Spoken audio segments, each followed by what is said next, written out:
narrative instead of facts or information about what's happening there. Then you had a meaningful action you could take.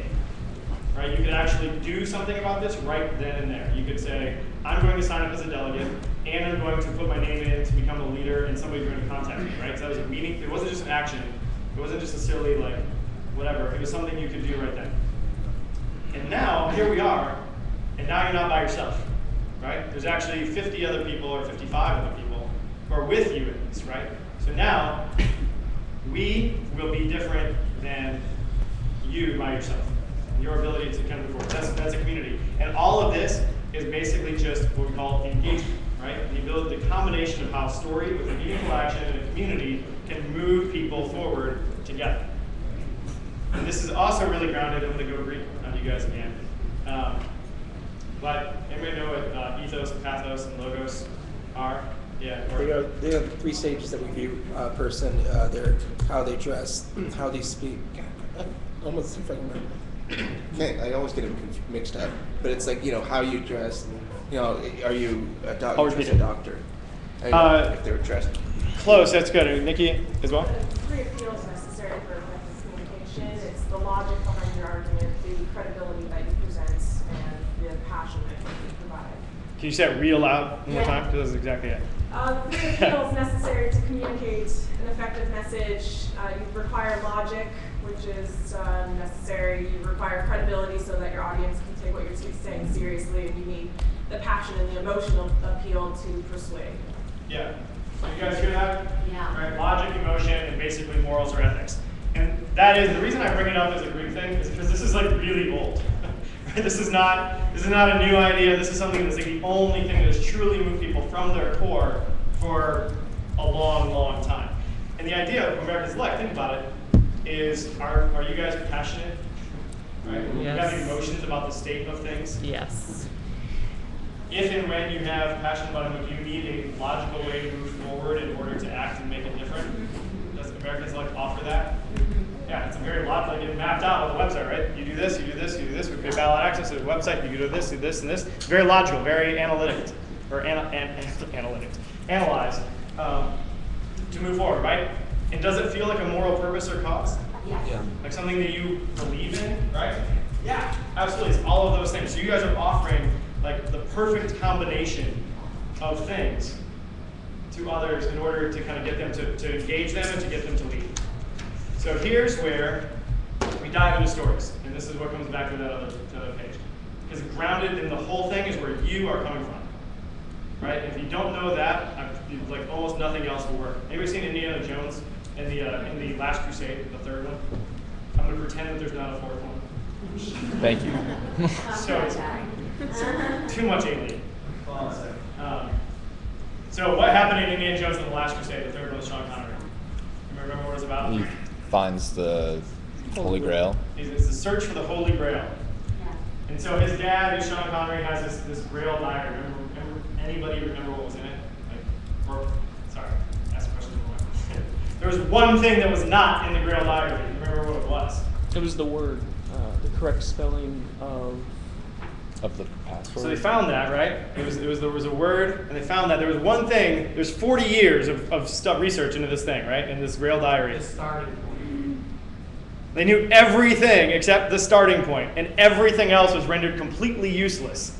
40 years of research meant nothing at all because they didn't know the starting point for the map, right? And so in many ways, what your story is the grounding of where you're starting from, right? You can tell everything about the path and what to do once you're on the path, but if you don't know where you are and where you're coming from, then it's useless. So if story is considered a component, this is what a great story has, and you kind of talked about it a minute ago, Corey, right? I'm moving a little more quickly, but this is only so we need to hear from you guys, so that's where I'm going. So the message of what you have to say, right? We got a good message. I would argue America's Elect has a good message. There's things that can be different, we can alter, we can adjust. But a message, a medium, and a messenger are like the components. So I'm going to use an example. Let's say, I think I've used this, finally found one that I think works. But I need you guys to tell me, especially I'm looking at Allison, Nikki, because you guys for this like the 9th time.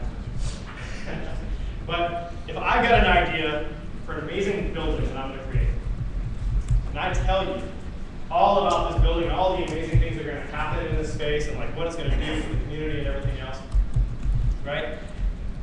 What is the best way that I can show you or tell you about what that building is going to be like? What are the ways I can show that to you? Yeah. Well, you can have a picture. You can have a picture. Absolutely. What else? An interactive, like 3D. Interactive Scale. 3D, like scale and model and like go through there. I love techies. Yes, absolutely. That'd be an amazing way to share that message. Yeah, Nikki. Oh, sorry. No. Example. What's that? Example. Like it's like. Yeah, point to another one and say it's kind of like this, and if you combine those two together, right? All those are good ways. What else? Anything else? My enthusiasm, yeah, so that's part of the message. And also argue that's part of the messenger. But yeah, like part of it is actually just kind of watch what I say, right? Actually conveying that. In terms of the medium, like how I do this, we got pictures, we got models, 3D things, we got, I can show you examples. What else? Any other ways you guys can think of how to talk about this building? Like what method? Visually paint a picture. What's that? Visually paint a picture for me. Yeah, visually paint it. I can build a scale model, right? After maybe you've seen Zoolander. Yeah, you've seen Zoolander, right? He looks at the little scale model and he's like, "What is this? A place for ants?" Right? But it's a great if this is what it's going to look like, many bigger inside. That is the best way to convey that. What I didn't hear anyone say. Blueprints. Was that? You can put blueprints. Yeah, or blueprints even, right? I can actually just give you the blueprints. This is exactly how you would build this thing. Yeah. You can also say what it has and what it doesn't have. More clearly define it. Sure, I could write that on I could do different things, but I didn't hear anybody say is the best way to convey what's it. Yeah, I mean, that would be part of my message, absolutely. And I would be conveying that. What I'm hearing you guys say is all visual stuff, right? What I did not hear anyone say is the best way to tell you about my amazing building that I'm extremely excited about that will benefit them in all these ways is to write it in like 3 paragraphs. Right? Imagine that. What if I wrote 3 paragraphs to tell you about this amazing building? And I was like, well, it's like 140 feet high and it's maybe like 27 feet wide and it's going to have all these hallways and stuff. How is that as a medium for the conveying of my story versus a 3D rendering that walks you through it, or a scale model, or a picture? Inadequate. Boring. Yeah, it's boring, it's inadequate, it doesn't work, right? Right. It just doesn't work. Doesn't leave the impact on the person. And it actually it goes opposite of doesn't leave an impact. It actually gets them to go away, right? Like, if I was going to tell you, it like has a negative, if there's like a negative 10 to positive 10, writing 3 paragraphs about my amazing building is probably like -5, right? It would take more work after the fact to get somebody to listen to me again because I've conveyed it in the wrong medium. So it's a really important part of your story that you convey in the best way. Sometimes it's video, right? Sometimes it's in a photograph. One photograph can say a lot. Sometimes it is written, sometimes it's a letter. But really thinking through your story that way. Obviously getting the message right, that's important. But the thing we're going to talk about now for the next little bit until lunch is really what the messenger is about and why that's important.